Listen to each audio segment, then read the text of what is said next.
Hello बच्चों, कैसे हो आप सब। Welcome to MCC guys. मैं हूं आपका आरबी सर। तो आज हम लोग पेपर नंबर 10 को डिस्कस करेंगे। बहुत सारे बच्चों के मेरे पर कमेंट्स है कि सर आप प्लीज़ मैनर के अंदर करवाए पेपर, मतलब पहले 1 2 3 4 लगातार सीरीज में करवाया, बीच बीच में कोई और पेपर सॉल्व ना करे। तो बेटा मैं आपको बताना चाहूँगा कि काफ़ी बच्चों का मेरे पास कॉल आया, रिक्वेस्ट आई कि सर प्लीज़ पहले पेपर नंबर 26 करवा दीजिए, क्योंकि हम लोगों ने सॉल्व करा और उसमें हमारे को काफ़ी सारे डाउट्स है। तो बेटा इसलिए मैंने वो पहले पेपर नंबर 26 करवाया, बिकॉज आप ही लोगों का प्यार है गाइस, जो मुझे इतना पंप कर रहा है कि मैं आप लोगों के लिए ज़्यादा से ज़्यादा काम यहाँ पर कर पा रहा हूँ। तो प्लीज़ इस चैनल को ज़्यादा से ज़्यादा शेयर करें, ज़्यादा से ज़्यादा इसको शेयर करें, ज़्यादा से ज़्यादा इसको सब्सक्राइब करवाएं गाइस, जिससे मेरा मोटिवेशन और ज़्यादा बढ़ेगा और मैं आप लोगों के लिए बहुत बेटर चीज़ें कर पाऊँगा। अभी काफ़ी सारे बच्चों को मेरे पास देख रहा हूँ, मैं 2 दिन से कॉल मैसेज आ रहे हैं कि सर हमारी ऑर्गेनिक केमिस्ट्री बहुत वीक है, हमारे से ऑर्गेनिक के क्वेश्चन नहीं निकलते।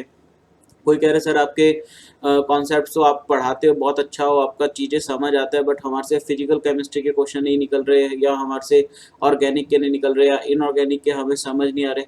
तो बेटा इसके लिए मैं कहना चाहूँगा कि कोशिश मेरी पूरी है कि मैं आप लोगों को एक फ्री क्रैश कोर्स यूट्यूब पे प्रोवाइड कर सकूँ। मैंने मैराथन सीरीज भी निकाला था, but due to some family issues कि मैं इतना ज़्यादा टाइम नहीं दे पा रहा, कुछ मेरा शेड्यूल भी बहुत ज़्यादा बिजी है, तो मैं वीडियो टाइमली अपलोड नहीं कर पा रहा, तो उसके लिए सॉरी गाइस।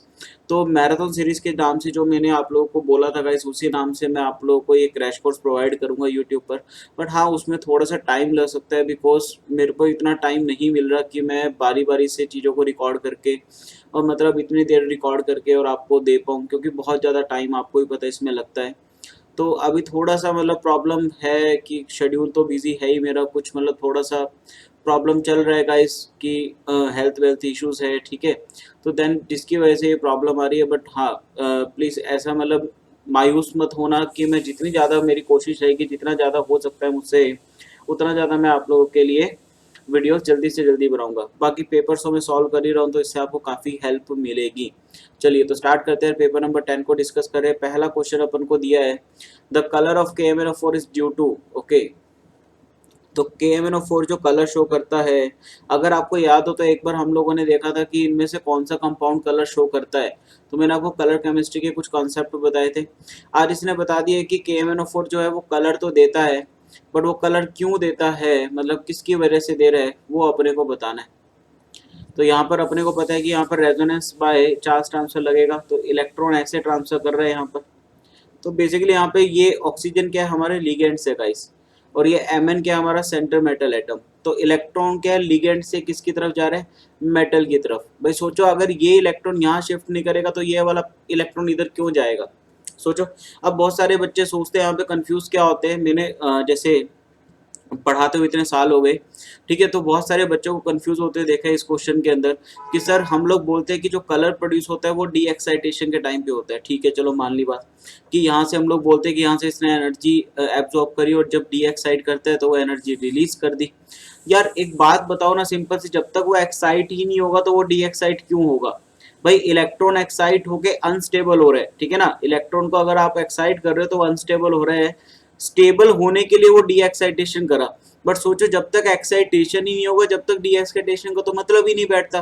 तो इसका मतलब क्या है कि लिगेंड टू मेटल ट्रांसफर, जबकि इसने देखो इसने दोनों ऑप्शन दिए हुए, इसने बी ऑप्शन दे दिया मेटल टू लिगेंड, क्योंकि इसको पता है बहुत सारे बच्चे इस वाले कॉन्सेप्ट के अकॉर्डिंग जाएंगे और मेटल टू लिगेंड टिक मार के आ जाएगी, इसलिए इसने देखो ऊपर दे रखा है ऑप्शन ये। क्लियर, डी ट्रांजिशन बेटा इसमें है ही नहीं, ठीक है, तो हम लोग क्या करेंगे, हम लोग डी ऑप्शन अपना जो है सही कर देंगे। क्लियर, बिल्कुल क्लियर है आपको बात। चलिए अगला क्वेश्चन दे रखा है इसने guys, an open vessel eight 27 degree Celsius is heated until 3/8 of the air in it has been expelled, assuming that the volume remains constant, calculate the temperature at which the vessel was heated। देखना guys simple question है, बस थोड़ा सा language का confusion है। अगर मैं आपको बताऊं ये क्वेश्चन आपका एनसीईआरटी एग्जाम्पलर का है, अगर आप लोगों ने एग्जाम्पलर बुक कभी सॉल्व करी है तो एनसीईआरटी एग्जाम्पलर का क्वेश्चन है, और मैं आपको बता भी देता हूँ किस चैप्टर के, गैसियस स्टेट चैप्टर में आपके जो एनसीईआरटी एग्जाम्पलर के क्वेश्चन है उसका सेम क्वेश्चन ये है। क्लियर, बस यहाँ पे ऑब्जेक्टिव में दे दिया, वहाँ पे सब्जेक्टिव में था guys. Clear, is heated until, तो इसने देखा भी कितनी एयर एक्सपेल्ड हुई। पहले तो अपन क्या कर लेते हैं, एयर एक्सपेल्ड देख लेते हैं कि एयर एक्सपेल्ड कितनी हुई। तो मान लो 3/8 एयर एक्सपेल्ड होगी भाई। टोटल अगर मैं मान लूँ 1 है, एयर जो है टोटल 1 मोल है, तो 3/8 मोल तो क्या होगी, ठीक है ना भाई। अगर मैं मान लूँ कि लेट जो टोटल एयर थी वो 1 मोल थी, तो 3/8 मोल तो उसमें से क्या होगी, एयर बाहर निकल गई। इसका मतलब रिमेनिंग कितनी बची, रिमेनिंग कितनी बची गाइस, रिमेनिंग बच गई 5/8। तो 5/8 मोल रिमेनिंग एयर बची। अब इसने पूछा कि वॉल्यूम अगर कांस्टेंट करते तो temperature at which the vessel was heated. तो बस हम लोग क्या लगाएंगे, सीधा फॉर्मूला लगाएंगे N1T1 इक्वल टू N2V2। क्योंकि ओपन वेसल है गाइस, वॉल्यूम कांस्टेंट, प्रेशर भी कांस्टेंट ही हम लोग मानेंगे। ओपन वेसल है ना, तो सारा का सारा प्रेशर कहाँ से आ रहा होगा, एटमोस्फियर से। तो इसका मतलब प्रेशर भी कांस्टेंट है, तो N1T1 इक्वल टू N2V2 लगाएंगे। तो N1 को मैं N1 लिख रहा हूँ, टेम्परेचर कितना है 27 मतलब 300 इक्वल टू N2 कितना हो जाएगा 5/8 किसका, N1 का, 5/8 किसका, N1 का, इंटू V2। V2 अपन को पता नहीं है, ओ सॉरी T2 अपने को पता नहीं, ये निकालना है। तो ये कितना हो गया गाइस, T2 इक्वल टू, देखो N1 से N1 तो पहले कैंसिल हो गया, T2 is equal to 8/5 into का 300। तो ये आ गया भाई 60, 5 6 30, ठीक है 60 आया तो 480 अपने पास क्या आ गया गाइस, कैलविन में आ गया। 480 किस में आ गया, कैलविन में आ गया। क्योंकि यहाँ पर हम लोग 300 देखो किस में ले रहे हैं, कैलविन में। बट इसने ऑप्शन किस में दिए यहाँ पे, डिग्री सेल्सियस में। तो फिर टेम्परेचर को डिग्री सेल्सियस में कन्वर्ट कैसे करते हैं आपको पता ही है। 480 को 273 में से मैं 273 इसमें से लेस कर दूंगा, कितना बचेगा, 207 बचेगा गाइस। 207 परफेक्ट 273 में जोड़ के 480 बनता है। तो डी ऑप्शन इसका आ गया। अब इसमें जल्दबाजी में आप लोग गलती क्या कर सकते हैं, बहुत सारे बच्चे गलती क्या करेंगे, 480 आया वो डिग्री सेल्सियस पे टिक माराएंगे सी ऑप्शन पे, जबकि उनको इतना ध्यान नहीं रहेगा कि यहाँ पे टेम्परेचर कैलविन में है, और जबकि ऑप्शन अपने को डिग्री सेल्सियस वाला दे रखा है। क्लियर गाइस, चलिए अगला क्वेश्चन करें हम लोग, which of the following compound display geometrical isomerism. देखना बहुत सिंपल क्वेश्चन है गाइस। ज्योमेट्रिकल आइसोमेरिज्म की 3 कंडीशन होती है, आपको पता ही होगा कि carbon carbon doubly bonded system में जो चारों एटम है गाइस, वो चारों एटम एक ही प्लेन के अंदर होने चाहिए। क्लियर, जो दो सेंटर के बीच में हम लोग सेलेक्ट कर रहे हैं उनके बीच में जो रोटेशन है वो हिंडर्ड होनी चाहिए। तो यहाँ पर पाई बॉन्ड के कारण रोटेशन वैसे ही हिंडर्ड है। चारों सेम प्लेन में भी एटम। तीसरी कंडीशन क्या गाइस, हर एक सेंटर पे दोनों एटम डिफरेंट होने चाहिए। तो अगर मैं यहाँ पर देखूँ तो एक पे एच एक पे बी आर डिफरेंट है, बट यहाँ पे दोनों एच आ गए, तो इसका मतलब ये जी आई शो नहीं करेगा। इसमें दोनों एटम सेम आ गए, ये भी जी आई शो नहीं करेगा। इसमें देखिए इसमें अलग अलग है, C H B R C H C L, इसका मतलब ये कर जाएगा। यहाँ पर दोनों एटम सेम आ गए, ये नहीं करेगा। तो सी ऑप्शन हमारा आ चुका है। Clear, okay.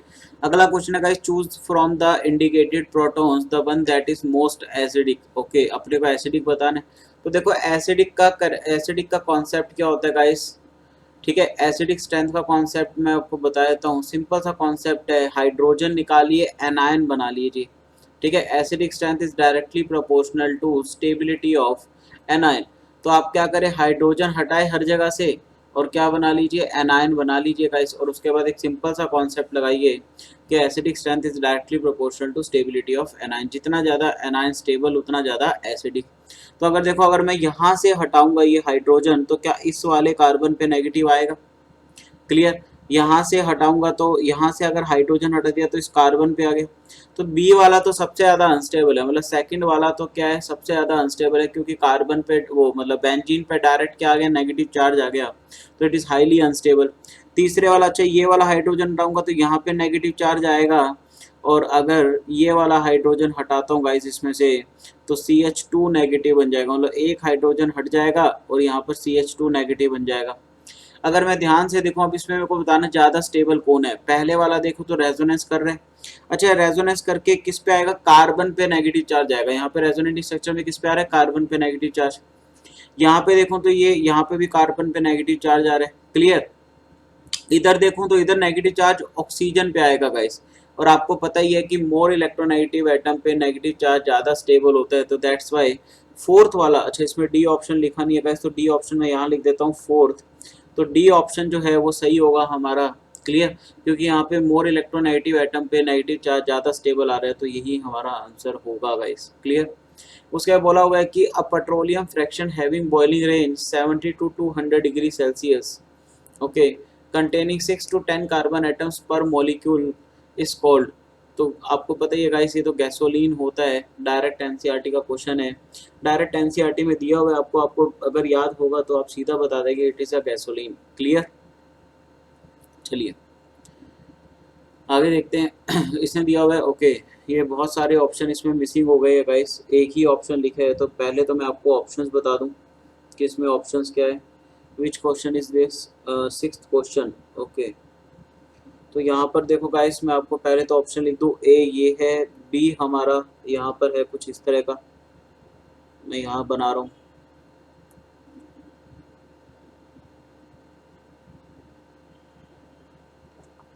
ठीक है, यहाँ पर है, और यहाँ पर NO2 है।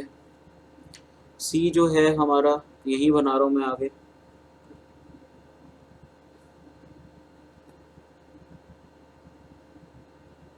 यहाँ पे लग गया। क्लियर, एंड डी जो है हमारा नीचे बना रहा हूँ मैं गाइस,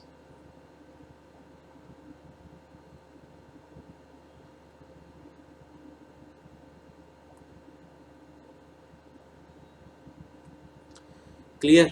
तो ये हमारा हो गया। अब आपको पता है गाइस, यहाँ पर ये रिएजेंट देख के आपको पता चला होगा कि this is the nitrating mixture, this is the nitrating mixture. और नाइट्रेटिंग मिक्सचर किसके काम आता है, नाइट्रेशन ऑफ बेंजीन के लिए। क्लियर, नाइट्रेटिंग मिक्सचर किसके लिए काम आता है गाइस, नाइट्रेशन ऑफ बेंजीन। तो यहाँ पर आपको पता है कि यहाँ पे जो इलेक्ट्रोफाइल होगा गाइस, जो इलेक्ट्रोफाइल जाके अटैक करेगा, ठीक है, तो यहाँ पे हेयर नाइट इलेक्ट्रोफाइल क्या होता है, NO2। NO2 हमारा जो होता है यहाँ पर गाइस, NO2 प्लस हमारा जो होता है यहाँ पर वो इलेक्ट्रोफाइल होता है। तो NO2 अभी ये जो है, ये अपने को पता है गाइस, ऑर्थो या पैरा डायरेक्टिंग होता है, ये ऑर्थो पैरा डायरेक्टिंग होता है। क्लियर, ऑर्थो पैरा डायरेक्टिंग होता है। तो अपन को ये देखना है कि ये सबसे ज़्यादा अटैक जाके वहाँ करेगा जहाँ पे नेगेटिव चार्ज ज़्यादा होगा, क्योंकि देखो ये पॉजिटिव है, ये NO2 के ऊपर पॉजिटिव चार्ज है, तो ये ऑब्वियस सी बात है वहाँ जाके अटैक करेगा जहाँ पे नेगेटिव ज़्यादा होगा। अगर मैं यहाँ पर देखूँ तो यहाँ पर CH3 है गाइस, यहाँ पर क्या लगा हुआ है, CH3 मतलब आइसो ग्रुप लगा हुआ है ऊपर। तो अगर यहाँ पर हम लोग देखें, अब इस पर कोई मीजोमेरिक इफेक्ट या रेजोनेंस तो कुछ है नहीं, बट क्या हम लोग यहाँ पर हाइपर कंजुगेशन तो लगा सकते हैं, बिल्कुल लगा सकते हैं। ये वाला हमारा अल्फा कार्बन है, और इस अल्फा कार्बन के साथ हमारा कितना हाइड्रोजन अटैच है, एक ही हाइड्रोजन अटैच है गाइस, जबकि यहाँ पर ये अल्फा कार्बन के साथ तीन तीन हाइड्रोजन अटैच है। तो हम लोग बोलेंगे यहाँ पर प्लस हाइपर कंजुगेशन ज़्यादा है गाइस, जिसकी वजह से ये CH3 जो है, इसके रिस्पेक्ट में हम लोग देखेंगे कि नाइट्रो ग्रुप कहाँ आएगा। तो इसके रिस्पेक्ट में अगर देखें तो ऑर्थो एंड पैरा, तो अगर इसके रिस्पेक्ट में देखें तो पैरा पोजीशन पे ऑलरेडी ऑक्यूपाइड है, तो ये पैरा पे जाना तो चाहिए था, बट ये मजबूरी के कारण कहाँ जाएगा, ऑर्थो पे जाएगा। ऑर्थो पे जाएगा तो इसका मतलब बी ऑप्शन बिल्कुल करेक्ट दिखा रहा है मुझे, तो बी ऑप्शन हमारा आ जाएगा। ओके, अगले क्वेश्चन में फिर थोड़ी सी प्रॉब्लम है बेटा, ठीक है। Which of the following reaction is feasible, okay, इसमें पहले CH3 CH2 Br और प्लस ये पूरा कंपाउंड दिख रहा है अपन को, और नीचे वाला नहीं दिख रहा। यहाँ पे क्या है मैं आपको बता देता हूँ, इसने दिया हुआ है अपने को नीचे CH3 CH2O CH3, अच्छा, मतलब ये एक ही ऑप्शन है बेटा, ये this is a one option only. B option जो है वो अलग है। बी ऑप्शन में इसने टर्शरी क्लोराइड दे रखा है, मैं आपको लिख देता हूँ, इसने क्या दे रखा है, टर्शरी क्लोराइड दे रखा है, और साथ में इसने रिएजेंट जो दे रखा है वो दे रखा है Na+O- CH2 CH3। क्लियर, और यहाँ से इसने एक फॉर्मेशन कर रखा है इसने। क्लियर, तीसरा ऑप्शन दे रखे कि ए और बी दोनों हो गए, चौथा ऑप्शन दे रखे none of the above. Clear, तो अगर मैं इस रिएक्शन को ध्यान से देखो, इस रिएक्शन में प्रोडक्ट बन कैसे रहे, देखो अगर मैं यहाँ पे ध्यान से देखूँ कि CH2Br में यहाँ पर क्या होगा, ड्यू टू इलेक्ट्रोनेगेटिव डिफरेंस, इस पे पार्शियल नेगेटिव, इस पे पार्शियल पॉजिटिव। अब ये जो ऑक्सीजन है ये किस पे अटैक करेगा, लेस इलेक्ट्रॉन वाली साइड पे, मतलब पार्शियल पॉजिटिव वाली साइड पे अटैक करेगा, और ये जो Br है ये यहाँ से निकल जाएगा, क्योंकि Br एक अच्छा लिविंग ग्रुप है। तो ऐसी क्वालिटी किस रिएक्शन में होती है, आपको याद होगा, ऐसी क्वालिटी तो भैया हमने SN2 मैकेनिज्म में पढ़ी है, जहाँ पे मतलब क्या होता है गाइस, कार्बोकैटायन नहीं बनता, एक ही स्टेप में प्रोसेस हो जाता है। तो SN2 में अगर हम लोग देखें कि रिएक्शन फिजिबल कब होती है, हम लोग बोलते हैं SN2 में ज़्यादा अच्छी फिजिबल तब होती है जब जितना कम स्टेरिक हिंड्रेंस हो। तो अगर मैं यहाँ पर देखूँ, यहाँ पर प्राइमरी अल्काइल है गाइस, प्राइमरी अल्काइल है और वहाँ पे बी ऑप्शन में टर्शरी है। आपको पता ही है टर्शरी का स्टेरिक हिंड्रेंस ज़्यादा होता है एज कम्पेयर टू प्राइमरी। तो फर्स्ट ऑप्शन जो होगा वो इसका आंसर आ जाएगा गाइस, फर्स्ट ही इसका आंसर आएगा। मतलब ये जो यहाँ पर फोटो छपी हुई है गाइस, इसका ए ऑप्शन आ जाएगा। मैं यहाँ पर लिख देता हूँ A option is the correct option. Clear. चलिए आगे देखिए गाइस, आगे से दिया for the reaction mechanism of the reaction 2NO + 2H2। अच्छा ये मेन रिएक्शन है गाइस, इसने इसका मैकेनिज्म दे दिया, 3 स्टेप का मैकेनिज्म है। 2NO यहाँ पे इसने दे दिया K1 guys, K1 N2O2। Clear. अच्छा इसने यहाँ पर दे दिया गाइस N2O2 + H2 से बना K2। क्लियर। मतलब K2 कांस्टेंट से बना क्या, N2O + H2O।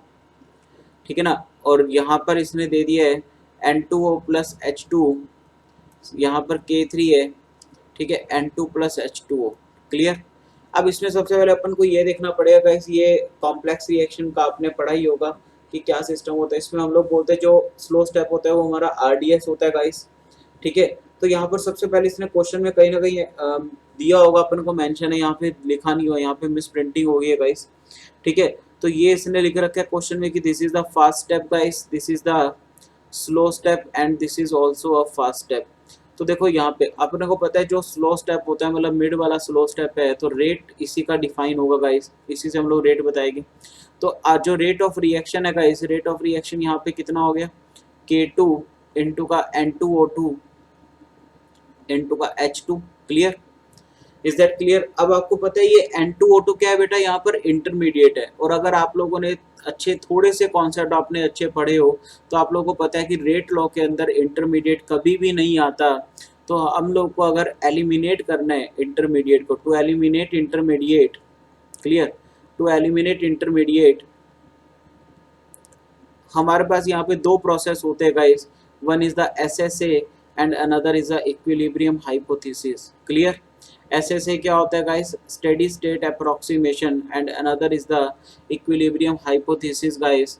तो यहाँ पर देखना, यहाँ पर अपन को इसने दिया भी हुआ expression of rate of reaction की KEQ into K2 equal to K prime. तो KEQ से अपन को पहचान जाना चाहिए कि यहाँ पर कौन सी अप्रोच लगाएंगे हम लोग, इक्विलिब्रियम हाइपोथेसिस वाली। और इक्विलिब्रियम हाइपोथेसिस की कंडीशन क्या होती है गाइस, मैं आपको बता देता हूँ। ये तब लगती है जब इक्विलिब्रियम वाला रिएक्शन क्या हो, फास्ट स्टेप हो। तो देखो यहाँ पर इक्विलिब्रियम वाला जो स्टेप है गाइस वो फास्ट है। तो KEQ क्या होता है गाइस, KEQ अपन को पता है क्या होता है, K forward upon K backward. मतलब कि यहाँ पर फॉरवर्ड क्या है, K1 है। ठीक है। Clear guys. तो ये किसके इक्वल आ जाएगा, और नीचे बैकवर्ड क्या हो जाएगा, K-1 कर दूं। ये किसके इक्वल आ जाएगा, फॉरवर्ड में पहले जाएंगे तो ये अपना आ जाएगा NO का स्क्वायर। ठीक है, अपॉन बैकवर्ड। तो यहाँ पर क्या होगा, K forward upon K backward, मतलब N2O2 ऊपर आएगा गाइस। ठीक है ना। और नीचे क्या आ जाएगा, NO का स्क्वायर आ जाएगा। Clear. K forward upon K backward, ये इस तरह से जाएगी ना। अगर मैं फॉरवर्ड के रिस्पेक्ट में लिखूंगा तो R फॉरवर्ड क्या होगा, देखो K1 इंटू का NO का स्क्वायर। अब अगर बैकवर्ड लिखूंगा तो यहाँ पर क्या होगा, K-1, और ये कितना हो जाएगा, यहाँ पर N2O2 हो जाएगा गाइस। क्लियर। इस बार रिएक्टेंट ये हो गया। अब दोनों का अगर इक्वल रखूंगा तो मैं K forward equal to K backward, तो K forward upon K backward equal to N2O2 upon NO का स्क्वायर। बिल्कुल सही है। तो ये KEQ का वैल्यू आ गया गाइस यहाँ से N2O2 अपॉन NO का स्क्वायर।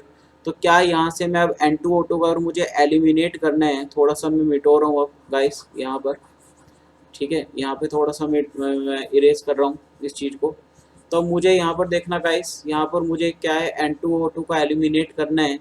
तो N2O2 का एलिमिनेट करूँगा यहाँ पर मैं,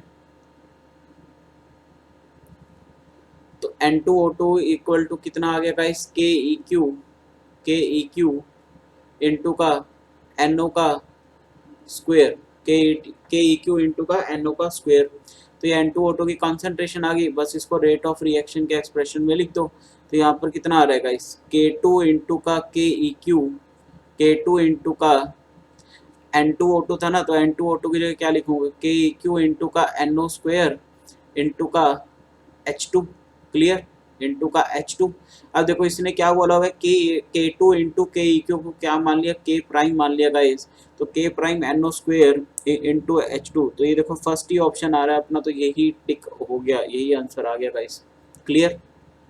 चलिए अगला क्वेश्चन अपने को दे रहा है guys, is the pKa of acidic acid, acidic acid मतलब weak acid guys, weak acid plus NH4 एक वीक बेस है, तो weak acid plus weak base का अगर मैं हाइड्रोलिसिस करवाता हूँ गाइस, तो आपको पता है वीक एसिड वीक बेस में हाइड्रोलिसिस का जो pH निकालने का फॉर्मूला होता है गाइस, वो हम लोग पहले लिख लेते हैं, हाफ प्लस का 7, क्लियर, 7 प्लस का हाफ होता है, सॉरी मैं गलत लिख गया, यहाँ पर हम लोग इरेज करके लिखेंगे,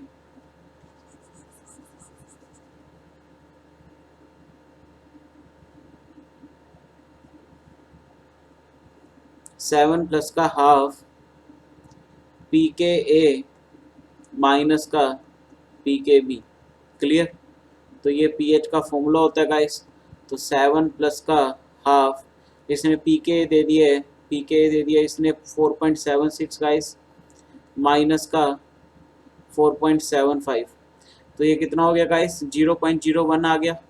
0.01 को हाफ से डिवाइड भी कर लेते हैं, 0.01 डिवाइडेड बाय हाफ, तो ये इंटू 100 नीचे उतार लेता हूँ, तो ये कितना हो गया, 0.5 तो पहले हो गया, तो ये आ गया 7 प्लस का 0.005, तो ये कितना आ गया 7.005, तो ये आंसर कहीं आ रहा है, बी ऑप्शन आ रहा है गाइस, इसका मतलब बी हमारा करेक्ट ऑप्शन है, क्लियर, बी हमारा करेक्ट ऑप्शन है, क्लियर गाइस। चलिए आगे दिया उसने, which among the following element have lowest value of IE1, तो अगर मैं ऑप्शंस के अकॉर्डिंग देखूं तो ग्रुप 14 का परिवार है गाइस, तो आयोनाइजेशन एनर्जी का अगर ऑर्डर देखें हम लोग, तो हम लोग बोलते हैं कि down the group ionization energy decreases, तो कार्बन की सबसे ज़्यादा, आफ्टर दैट सिलिकॉन की, फिर जर्मेनियम की। अब यहाँ पर देखना गाइस, यहाँ पर Pb पहले आता है Sn से, एक्चुअल जो ऑर्डर होता है वो ये होता है, ये एक्सेप्शनल केस है गाइस, एक एक्सेप्शन है। क्यों यहाँ पर एक्सेप्शन आया, बच्चा यहाँ पे गलती करता है कि क्योंकि Pb के अंदर क्या होता है गाइस, लेंथेनोड कॉन्ट्रैक्शन लगता है, जिसकी वजह से ये यहाँ पर इसका साइज छोटा हो जाता है, जिसकी वजह से इसकी आयनाइजेशन एनर्जी 10 से ज़्यादा हो जाती है। लेंथेनोड कॉन्ट्रैक्शन के बारे में बता दूं गाइस, लेंथेनोड कॉन्ट्रैक्शन लेंथेनोड में तो लगता ही है, बट लेंथेनोड के बाद वाले एटॉमिक नंबर वाले एलिमेंट्स पे भी लगता है, क्लियर, तो इस बात को आप याद रखेंगे। तो क्या ऑप्शन आ गया इसने भाई, हाईएस्ट इसने पूछा है, which among the following elements have, अच्छा लोवेस्ट इसने पूछा, सॉरी लोवेस्ट इसने पूछा, तो किसकी आएगी, टिन की आएगी, Sn की इसमें लोवेस्ट आ गई, क्लियर। चलिए आगे इसने बोला, metal which can be extracted from all three, dolomite, magnesite and carnallite. भाई कार्नेलाइट का तो फॉर्मूला होता है KCl dot MgCl2 dot 6H2O guys, this is the carnallite, clear, this is the carnallite guys. जो डोलोमाइट होता है, dolomite क्या होता है गाइस, मैग्नीशियम कैल्शियम कार्बोनेट का कुछ सॉल्ट होता है, मतलब डबल सॉल्ट होता है, it is a magnesium calcium carbonate, मतलब मैग्नीशियम इसमें भी आ रहा है। और मैग्नेसाइट क्या होता है गाइस, आई थिंक जहाँ तक मुझे ध्यान है MgCO3 होता है, बेटा फिर भी एक बार इसको चेक जरूर कर लेना, क्योंकि जहाँ तक मुझे ध्यान है कि MgCO3 को हम लोग मैग्नेसाइट बोलते हैं। तो इसने बोला इनमें से कौन सा मेटल है, कौन सा मेटल एक्सट्रैक्ट हो रहा है जो तीनों में आ रहा है, तो तीनों में अगर हम लोग ध्यान से देखें तो मैग्नीशियम, तीनों ही मैग्नीशियम के कंपाउंड्स है गाइस, तो मैग्नीशियम हम लोग यहाँ पर आंसर बोल देंगे कि मैग्नीशियम हमारा आ चुके हैं। इसने बोला bleeding stopped by the application of ferric chloride, this is was, भाई ये तो बिल्कुल सिंपल जनरल सा एग्जांपल है बेटा, अगर आप लोगों के चोट लग जाती है तो डॉक्टर आपको फेरिक क्लोराइड जो है, जिसके अंदर फेरिक क्लोराइड होता है, जब ज़्यादा ब्लीडिंग होती है तो FeCl3 अपने को देता है। क्यों, अब इसका रीज़न क्या है, देखो हम लोग बोलते हैं कि जो ब्लड होता है गाइस, हमारा blood is a colloidal solution, blood जो होता है वो हमारा क्या होता है, कोलोइडल सॉल्यूशन होता है, clear, blood is a colloidal solution. और जो FeCl3 होता है बेटा, FeCl3 ये हमारा स्ट्रॉन्ग कोगुलेंट होता है, क्या होता है, स्ट्रॉन्ग कोगुलेंट। तो कोगुलेंट क्या करता है, ये क्या करेगा, कोलोइडल सॉल्यूशन को कोगुलेट कर देगा, जिसकी वजह से जो ब्लड है वो स्टॉप हो जाता है। मतलब जब आपका कहीं से वाउंड वगैरह, जब मान लो बॉडी में कट लग जाए ज़्यादा, तो एकदम से ब्लीडिंग क्या होती है, बहुत ज़्यादा होने लगती है, तो डॉक्टर क्या करता है, आपको उसी टाइम पे FeCl3 आपको दे देता है, जिसके कारण वहाँ पे क्या होता है कि कोगुलेशन हो जाता है ब्लड का और आपका ब्लड जो है वो क्लॉट हो जाता है गाइस, जम जाता है, जिसकी वजह से वो बाहर नहीं निकलता। क्लियर, जिसकी वजह से ब्लड लॉस ना हो। ओके गाइस, तो इसका पीछे वाले का आंसर क्या आ गया, अपन ने तो लिखा ही नहीं, पीछे वाले का आंसर आ गया bleeding is stopped by the application of ferric chloride, this is because the blood starts flowing in a positive direction. नहीं भाई, ऐसा तो होता ही नहीं है। The blood reacts and form a solid which seals which seals the blood vessel. Okay, the blood is coagulated and thus the blood vessel is sealed. बिल्कुल C option आएगा guys कि ब्लड जो है वो कोगुलेट हो गया and उसने क्या कर दिया, वेसल को सील्ड कर दिया। बिल्कुल। अब उसने दिया हुआ है which of the following can not be prepared from B2H6। अगर मैं B2H6 का स्ट्रक्चर देखूं तो मेरे हिसाब से आप में से कुछ ही ऐसे बच्चे होंगे जिनको नहीं पता होगा, बहुत सारों को रटा हुआ होगा, क्योंकि इसके अंदर जो बॉन्ड होता है बेटा वो बड़ा खास होता है। इसके अंदर हम लोग बोलते हैं कि यहाँ पे जो बॉन्ड होता है वो बनाना बॉन्ड होता है। क्लियर, कौन सा बॉन्ड होता है बेटा, बनाना बॉन्ड होता है। यहाँ पर क्या होता है, ये जो 3 सेंटर, इस बनाना बॉन्ड को हम लोग क्या बोलते हैं, 3 सेंटर 2 इलेक्ट्रॉन बॉन्ड।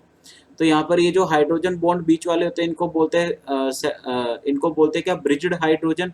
और टर्मिनल हाइड्रोजन क्या होते हैं, जो ये हमारे 4 होते हैं।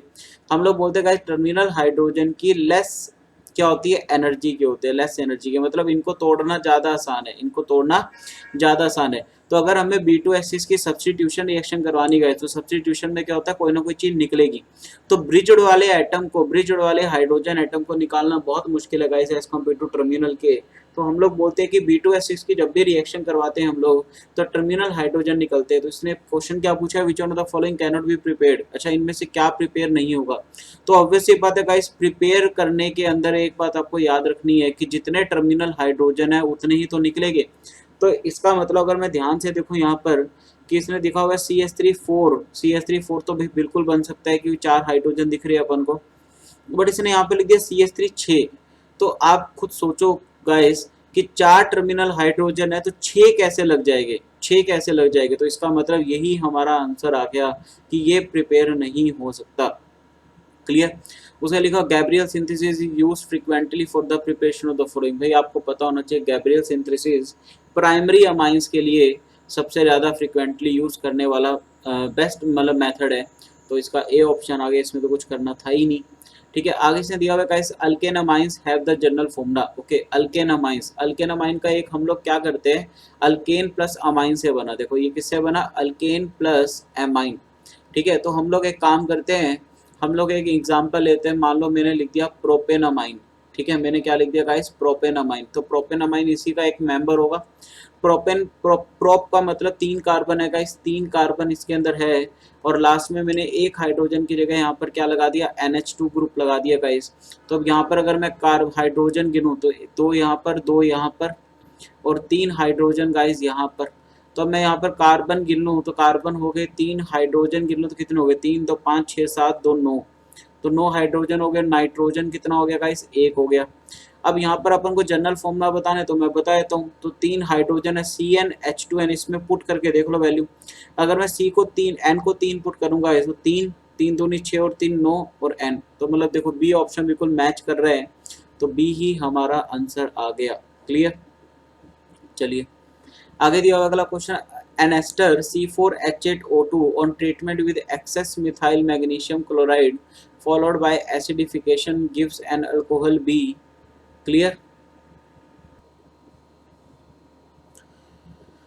तो गाइस देखते हैं 16 क्वेश्चन अपने पास है जो इसने अपन को बोला कि एस्टर है जो C4H8O2, ठीक है ना, ट्रीटमेंट विद एक्सेस करा अपन को, ये करा सब ठीक है। तो स्टार्टिंग में मान लो हम लोग एक एस्टर मान लेते हैं RC double bond OR prime. ठीक है, ये R के अल्काइल ग्रुप है। तो इसका जब हम लोग CH3 एक्सेस में दे रखे अपन को, CH3 MgCl ग्रिग्नार्ड रिएजेंट है, ये एक्सेस में दे रखे।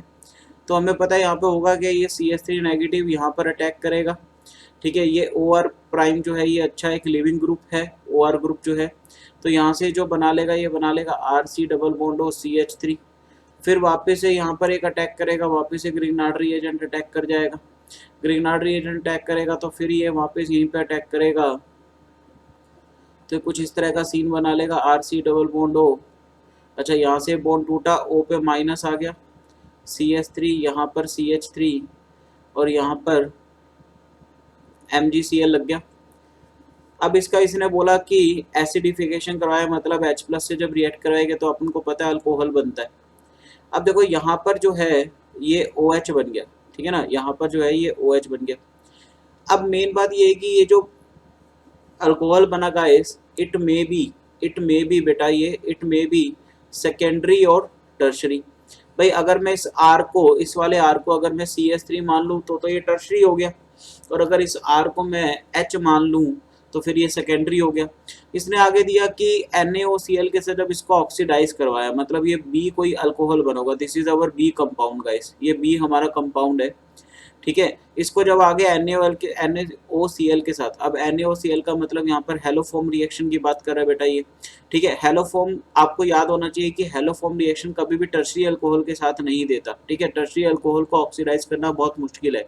इसका मतलब यहाँ पे थर्ड डिग्री वाला तो हट गया, इसका मतलब ये गारंटी तौर पे जो R है ना, ये किसके इक्वल होगा, ये H के इक्वल होगा।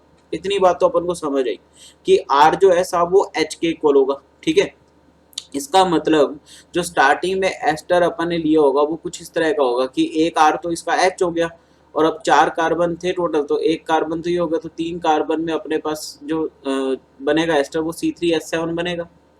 अब यहाँ पे दिक्कत ये आती है, दिक्कत यहाँ पे ये आती है कि जो C3H7 बना, C3H7 जो बना बेटा ये C3H7 तुम्हारा नॉर्मल प्रोपेन भी हो सकता है, ठीक है, या फिर आइसोप्रोपेन भी हो सकता है, वे दोनों ही हो सकते हैं। C3H7 में तुम्हारा आइसोप्रोपेन भी बन जाएगा और नॉर्मल प्रोपेन भी बन जाएगा।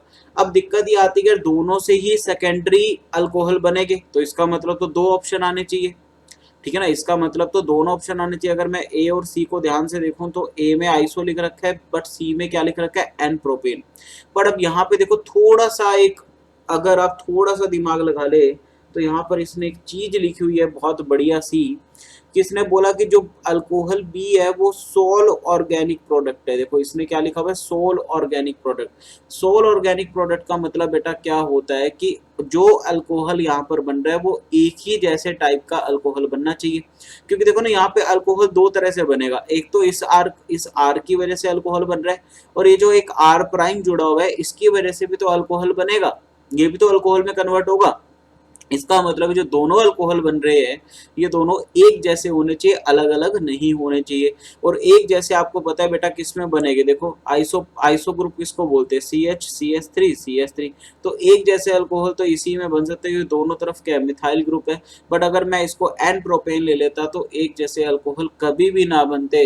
दैट्स वाई जो इसका ऑप्शन मेरे अकॉर्डिंग ज्यादा पॉसिबल जो होना चाहिए वो ए ऑप्शन आना चाहिए, ठीक है। क्योंकि सोल ऑर्गेनिक प्रोडक्ट का मीनिंग क्या होता है बेटा कि दोनों अल्कोहल एक जैसी नेचर के, मतलब एक जैसे होने चाहिए, सेम होने चाहिए दोनों, क्लियर। तो यहाँ पे मेरे अकॉर्डिंग ए ऑप्शन आना चाहिए, ठीक है, क्योंकि सोल ऑर्गेनिक प्रोडक्ट का मीनिंग ये होता है। क्योंकि अगर इसने सोल ना लिखा होता बेटा तो फिर हम लोग इसके बोलते 2 आंसर होते कि इसमें आइसो भी आता और एन प्रोपेन भी आता, क्लियर। चलिए आगे इसने दिया हुआ है कि अब body centre BCC is made up of 2 different type of atom A and B। Okay, atom A जो ऑक्यूपाइज है बॉडी सेंटर एंड B, तो atom A occupies body centre, इसका मतलब 2 हो गया। BCC में Z कितना होता है 2। B जो इसने बोला कि कॉर्नर पे ऑक्यूपाई है, ऑक्यूपाई द कॉर्नर वन, तो कॉर्नर इज लेफ्ट, तो कॉर्नर कितना होता है बेटा 8, एक कॉर्नर छोड़ दिया तो 7 रह गया, और कॉन्ट्रीब्यूशन तो 1/8 का ही रहेगा, तो ये कितना हो गया 7/8। इसने पूछा empirical formula of such solids, तो भाई देख लो A2, ठीक है, बॉडी सेंटर है ना गाइस, ठीक है, तो A2 हो गया, B कितना हो गया 7/8, क्लियर। तो कितना हो गया ये गाइस, ये हो गया,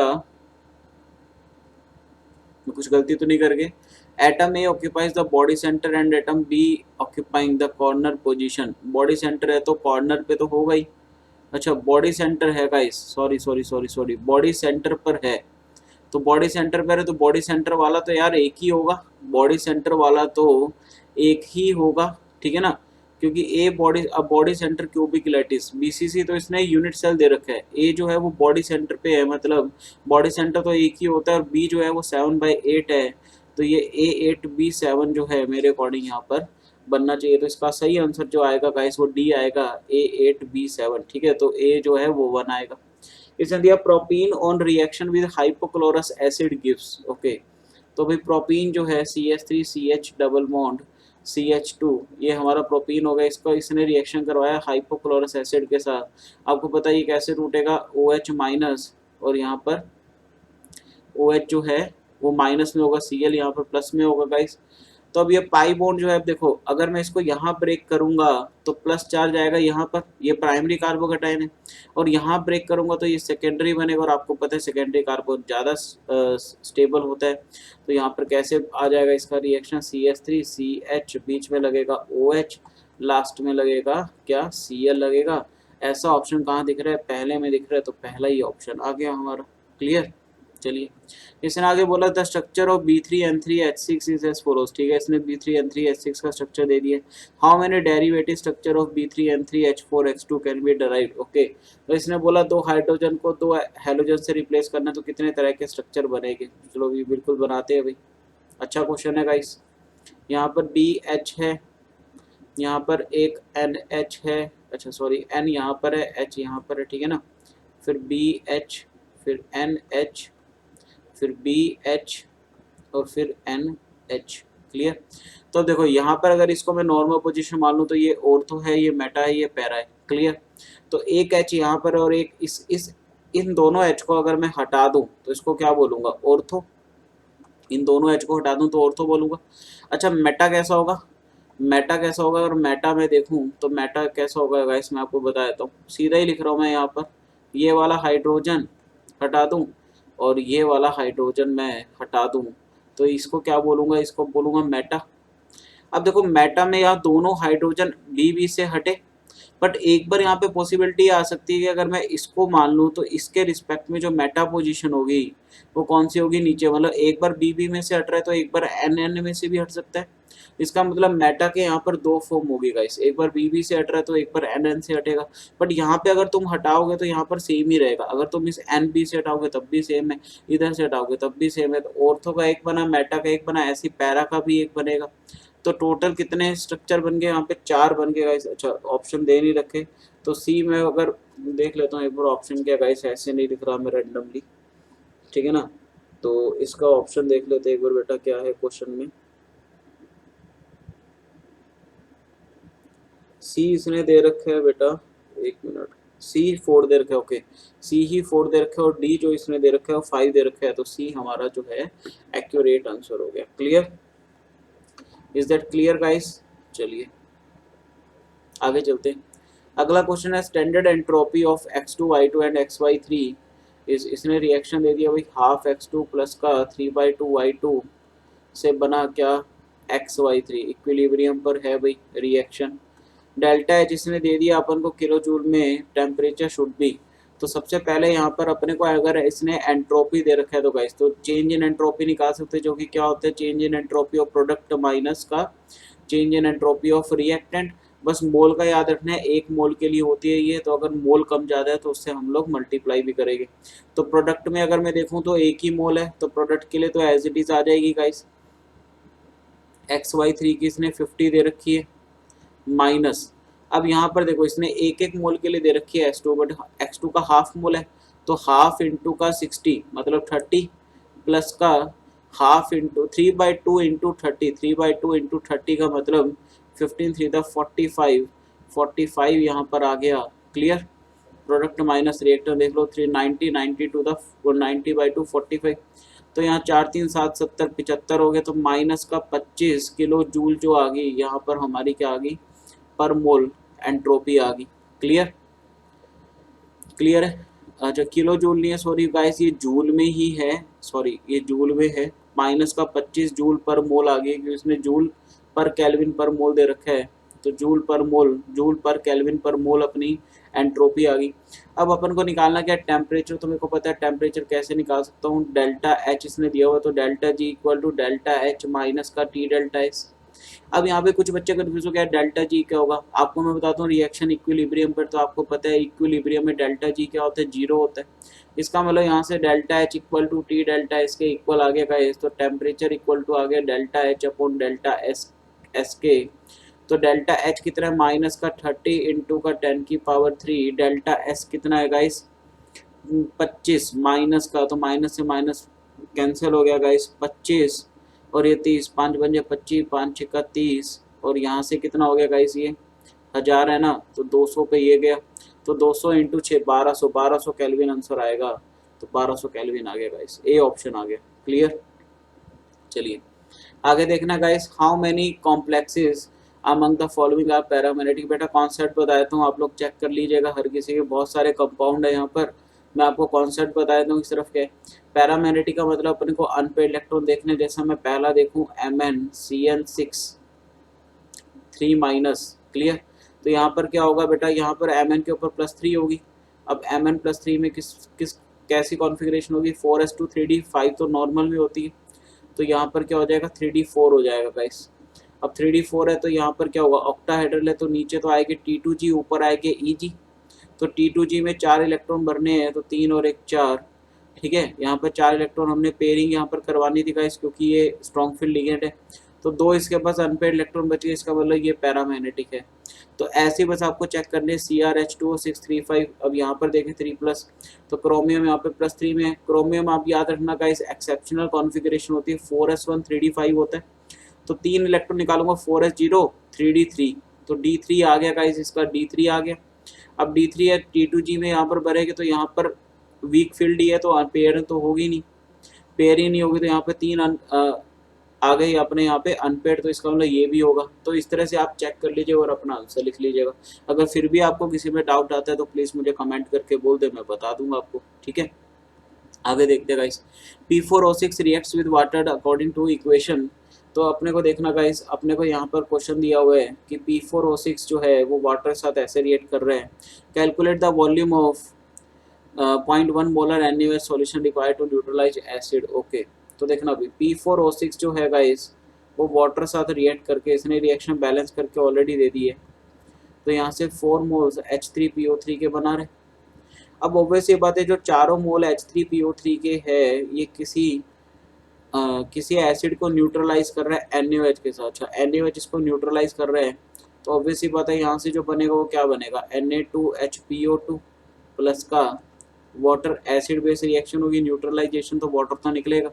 अब इसको अपन को बैलेंस करना है गाइस, तो बैलेंस करने के लिए मेरे को 4 यहाँ पर ये तो चाहिए ही थे। तो पहले तो मैं इसको देख लूँ, 2NaOH, इसको बैलेंस करें अगर पहले, तो 2NaOH यहाँ पर ये हो गया, फॉस्फोरस 1 है, फॉस्फोरस 1 है, हाइड्रोजन 3 और 2 5। यहाँ पर कितने हैं गाइस, 1 और 2 3। तो देखो यहाँ पर 2H2O लगा दूँ तो 2 दूनी 4 और 1 5। ऑक्सीजन देखो 2 और 2 4। यहाँ पर देखो 3 और 2 5, 5 है यहाँ पर, और यहाँ पर कितनी है 2 और 2 4। तो ये तो बैलेंस नहीं है, इसका मतलब देखो यहाँ पर 3 और 2 5 है यहाँ पर गाइस, और यहाँ पर कितनी है, यहाँ पर अगर मैं देखूँ तो 2 और 2 4, ऑक्सीजन बैलेंस नहीं। तो सबसे पहले तो यहाँ पर इसको 4 से मल्टीप्लाई करूँगा, देखो मैं, क्योंकि 4 से इसको मल्टीप्लाई करूँगा पूरी इक्वेशन को मैं उठा के किससे मल्टीप्लाई कर दूँ, 4 से। अब अगर मैं बैलेंस करके देखूँ तो यहाँ पर 4 तिया 12, 4 तिया 12 और 4 दूनी 8, 4 दूनी 8, तो 8 12 और 8 20 हाइड्रोजन हो गए। और यहाँ पे करके देखूँ मैं तो ये हो गया 4 और 4 चौका 16, 4 20, बिल्कुल क्लियर है।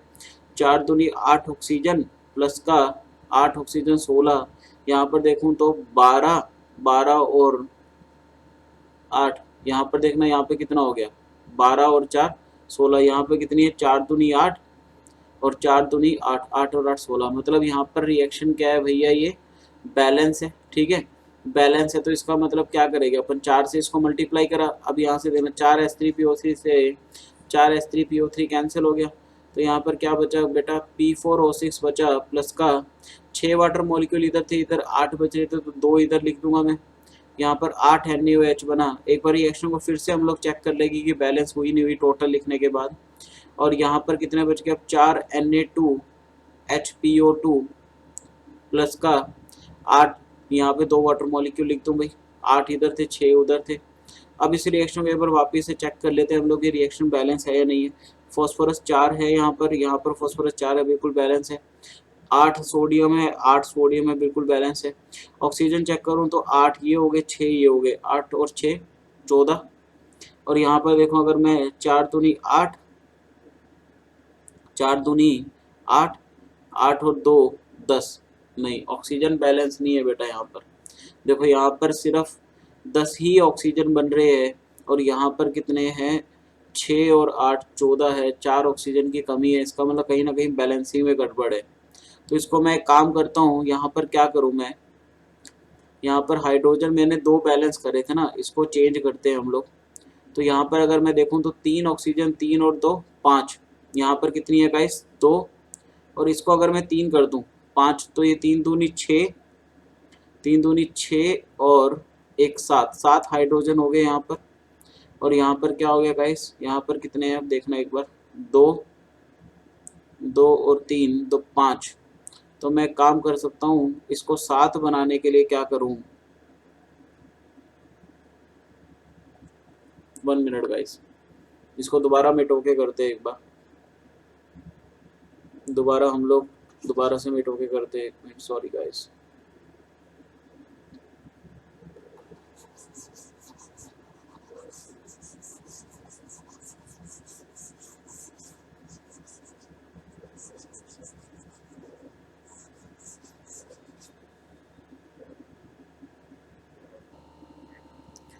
दोबारा इस क्वेश्चन को करते हैं बेटा। हमारी आई थिंक लग रहा है रिएक्शन बैलेंस नहीं हुई थी। तो P4O6 जब वाटर के साथ रिएक्ट करा 6 मोल वाटर के साथ, तो इसने बनाया 4 मोल H3PO3। पहले रिएक्शन चेक कर लेते हैं बैलेंस है या नहीं है। 4 फॉस्फोरस है, 4 फॉस्फोरस है, 6 ऑक्सीजन, 6 और 6 12, 4 तिया 12, 4 तिया 12 हाइड्रोजन, 6 दूनी 12 हाइड्रोजन, बिल्कुल सही। ठीक है, उसके बाद अब ये जो H3PO3 बना, ये जो H3PO3 बना, इसका रिएक्शन किसके साथ करवाएंगे हम लोग, इस H3PO3 का रिएक्शन हम लोग करवाएंगे NaOH के साथ। तो ये यहाँ से बनेगा Na2HPO3 प्लस का वाटर, क्लियर, प्लस का वाटर। अब इसको अगर मैं पहले बैलेंस करूँ, देखूँ इसको पहले बैलेंस करूँ, तो यहाँ पर 3 हाइड्रोजन है, 3 और एक 4, 4 हाइड्रोजन है यहाँ पर, और 2 2 और एक 3, 3 हाइड्रोजन है। तो पहले तो इसको मैं यहाँ पर 2 से मल्टीप्लाई कर दूंगा इस, अब 3 और 2 5, 3 और 2 5, 5 हाइड्रोजन हो चुके हैं यहाँ पर, 3 3 और यहाँ पर 4 और एक 5 हाइड्रोजन हो चुके हैं गाइस, क्लियर। अब देखना, सोडियम 2 है, सोडियम 2 है बिल्कुल, फॉस्फोरस 1 है, फॉस्फोरस 1 है। ऑक्सीजन कितने हो चुके हैं, 3 और 2 5, 5 ऑक्सीजन है गाइस यहाँ पर कितने, 3 और 2 5, 5 ऑक्सीजन है, बिल्कुल बैलेंस है यहाँ पे। अब मैं इसको यहाँ पर H3PO3 काटूंगा तो इसको 4 से मल्टीप्लाई करूंगा, तो ये देखो ये H3PO3 से H3PO3 कैंसिल हो गया। अब यहाँ पर जो इक्वेशन बची वो बची क्या, P4O6 प्लस का 8 NaOH, क्लियर, 6 वाटर और यहाँ पर 8 वाटर है, तो यहाँ पर ये 2 वाटर मॉलिक्यूल मैं लिख दूंगा सिंपल सा, Na2HPO3 प्लस का 2 वाटर मॉलिक्यूल, क्लियर। अब इसने क्या बोला, calculate the volume of 0.1 molar NaOH solution required to neutralize the acid form by dissolving 1.1 gram P4O6, clear. अब इसने मास दे दिया, मास ऑफ P4O6, मास कितना दे दिया 1.1 ग्राम। तो क्या मैं मोल निकाल सकता हूँ भाई, P4O6 के मोल निकाल लूँ, कितना होगा 1.1 अपॉन इसका मोलर मास।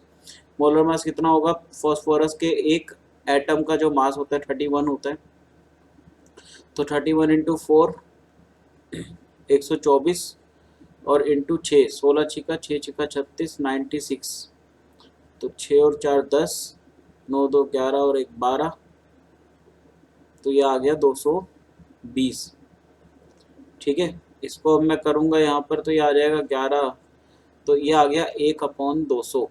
तो कितने मोल आ गए इसके गाइस, 1/200।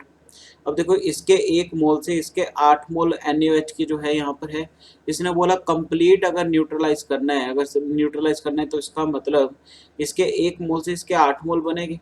तो NaOH के मोल कितने बन गए गाइस, ये बन गया भैया अपना 8/200, क्लियर, 8/200। तो बस अब मुझे क्या निकालनी थी, मुझे वॉल्यूम निकालनी थी। तो मोलैरिटी का फॉर्मूला क्या होता है, मोल अपॉन वॉल्यूम। मोलैरिटी अपने को 0.1 दे रखी है, मोल अपने को अभी निकाली हमने 8/200 इंटू का वॉल्यूम करना है। तो वॉल्यूम कितना आ गया यहाँ पर गाइस, 8/200 इंटू का 0.1, 0.1 का ही ऊपर 10 भी भेज दिया, यहाँ से ये कैंसिल हो गया गाइस, ठीक है। और ये कितना आ गया, 8 5 20 होता ना, तो ये हो गया, यहाँ पर देखना कितना आ गया, ये 200 था ना नीचे, तो 8/20 हो गया ये, मतलब यहाँ से जीरो से जीरो कैंसिल हो, 8/20 मतलब 1/8 और 0.5, तो ये आ गया 10/25 का, 10/25 का मतलब कितना हो गया, 25 चौका 100, 0.4, तो 0.4 कितना आ गया लीटर, 0.4 लीटर आया, बट जबकि इसने क्या बोला अपन को, एन इन ml में निकालना है, तो 0.4 लीटर का मतलब कितना ml हो गया, 400 ml हो गया बेटा, तो इसका आंसर कितना आ गया, 400 ml मैंने ऊपर लिख दिया है। क्लियर, चलिए अगला क्वेश्चन दिया, 1.84 gram mixture of CaCO3 and MgCO3 when heated to constant weight of 0.96 gram as residue. Okay, देखना भाई इधर, तो यहाँ पे इसने क्या दिया भाई, कैल्शियम कार्बोनेट जो है, दोनों का मिक्सचर है, इनका इनका टोटल मास 1.84 ग्राम है, मतलब किसी एक का x मान लो तो दूसरे का कितना हो जाएगा, 1.84 माइनस x।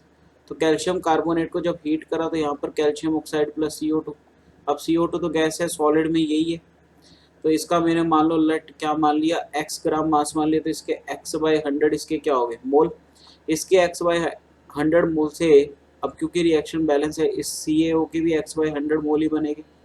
क्लियर, और दूसरा इसने रिएक्शन दे रखा है अपन को MgCO3 का, ये रिएक्ट करके हीट करके क्या बनाएगा, MgO प्लस CO2, ये भी रिएक्शन बैलेंस है, इसका कितना मोल होगा, 1.84 माइनस का x/84, इसके भी इतनी मोल बन जाएंगे, 1.84 minus x/84।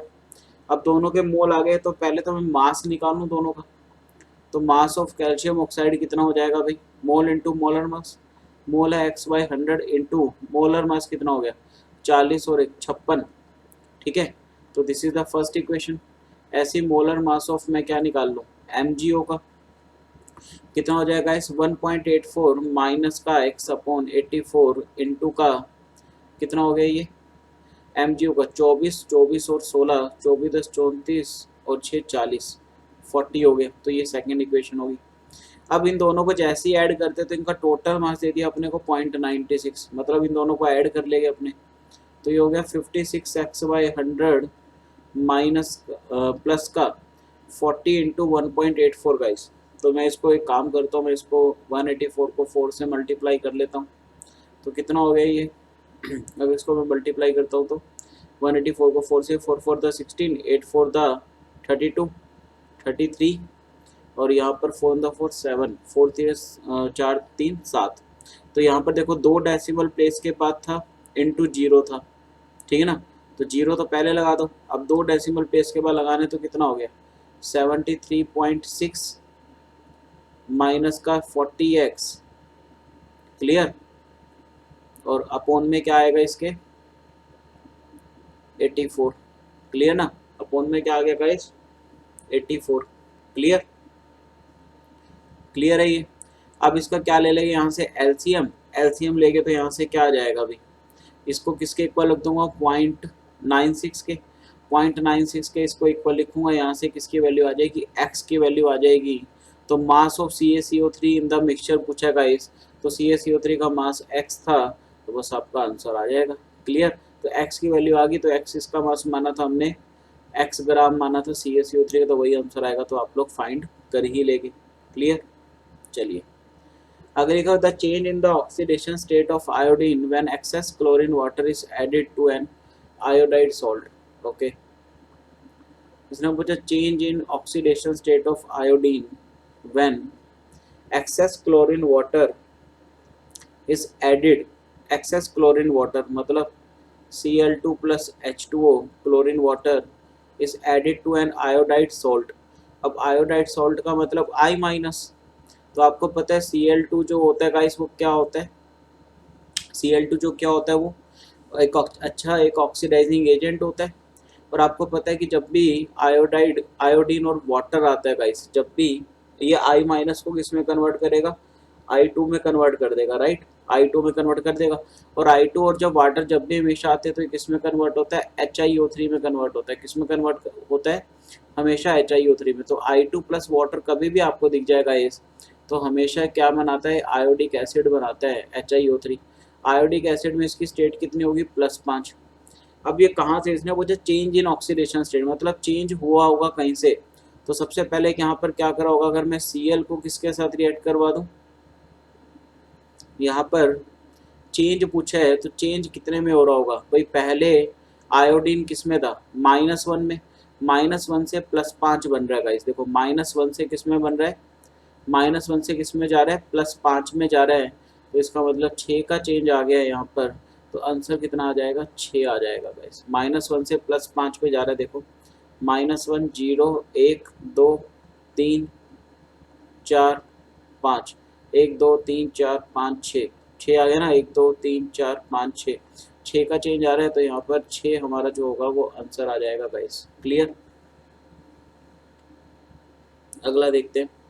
A light of wavelength 3000 angstrom falls on a metal surface. Ejected electron is further accelerated by potential difference of 2 volt. Okay, इसने बोला फोटो इलेक्ट्रिक इफेक्ट का क्वेश्चन है गाइस, ठीक है।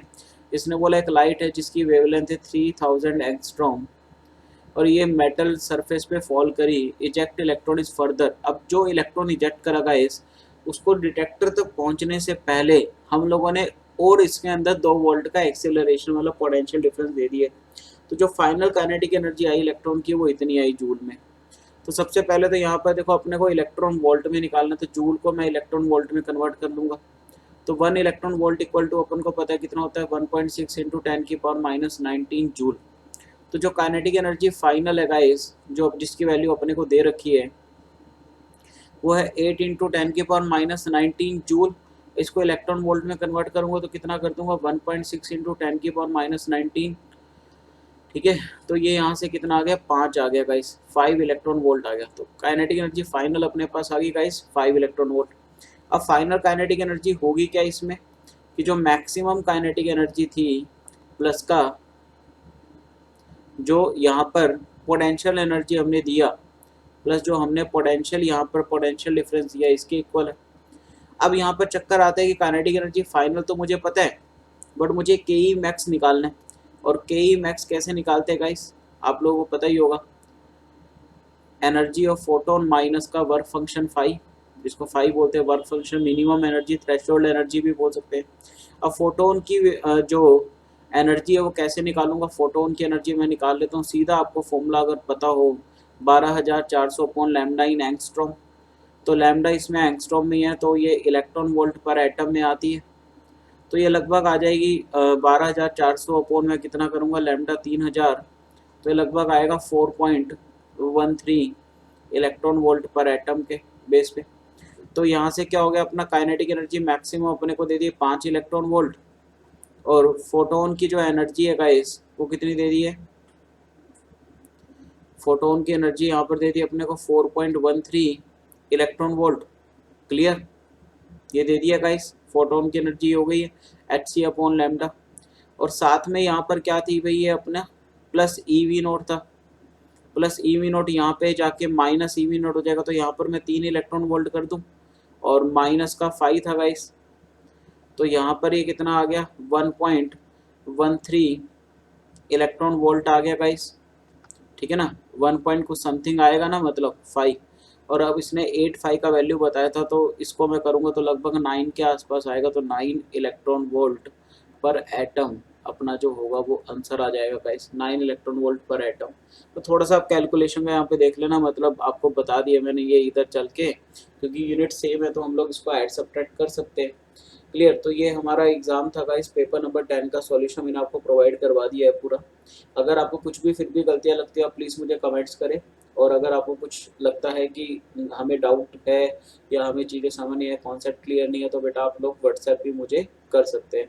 तो गाइस प्लीज़ मेरी फिर आपसे रिक्वेस्ट है कि प्लीज़ चैनल को ज़्यादा से ज़्यादा प्रमोट करें, बिकॉज चैनल बढ़ रहा है, बट वही है कि जितना ज़्यादा प्रमोट करेंगे गाइस उतना ज़्यादा मेरा मोटिवेशन बढ़ेगा, उतनी जल्दी मैं आपको सॉल्यूशंस प्रोवाइड कर पाऊंगा।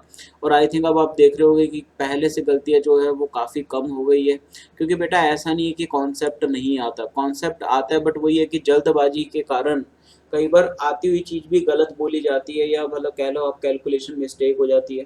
तो उससे ये ना समझे कि मतलब सामने वाले टीचर को कुछ नहीं आता। बेटा अगर मैं आपको पढ़ा रहा हूँ या आपको मेरा लेक्चर अच्छा लग रहा है, सोचो वो सिर्फ एक दो क्वेश्चन में ही प्रॉब्लम्स आ रही है, आपने जैसे आपके मैंने कमेंट्स पढ़े तो एक आधे क्वेश्चन में प्रॉब्लम है, सोचो अगर नहीं आता कुछ तो फिर बाकी क्वेश्चंस भी कैसे सॉल्व होते, ठीक है ना। तो ऐसा नहीं है, तो बेटा उसके लिए मैं आपको कह रहा हूँ कि वो ह्यूमन एरर है एक टाइप से, आप ये मान लो, क्योंकि वीडियो ज़्यादा लंबी ना हो इसके बेसिस पे कई बार कैलकुलेशन गलत हो जाती है। और आपको मैंने बताया था कि पेपर सॉल्व करके तो मैं बैठता नहीं हूँ, हाँ, बट मैंने आपको लास्ट वीडियो में ये भी बोला था कि इसके आपको सब्जेक्टिव मतलब मैं हैंड रिटन सॉल्यूशंस भी दे दूंगा।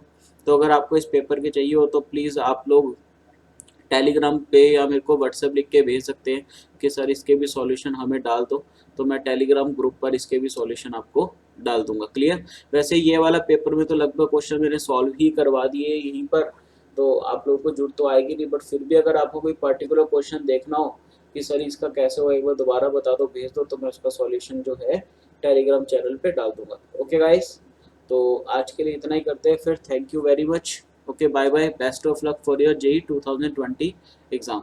Okay, guys, bye.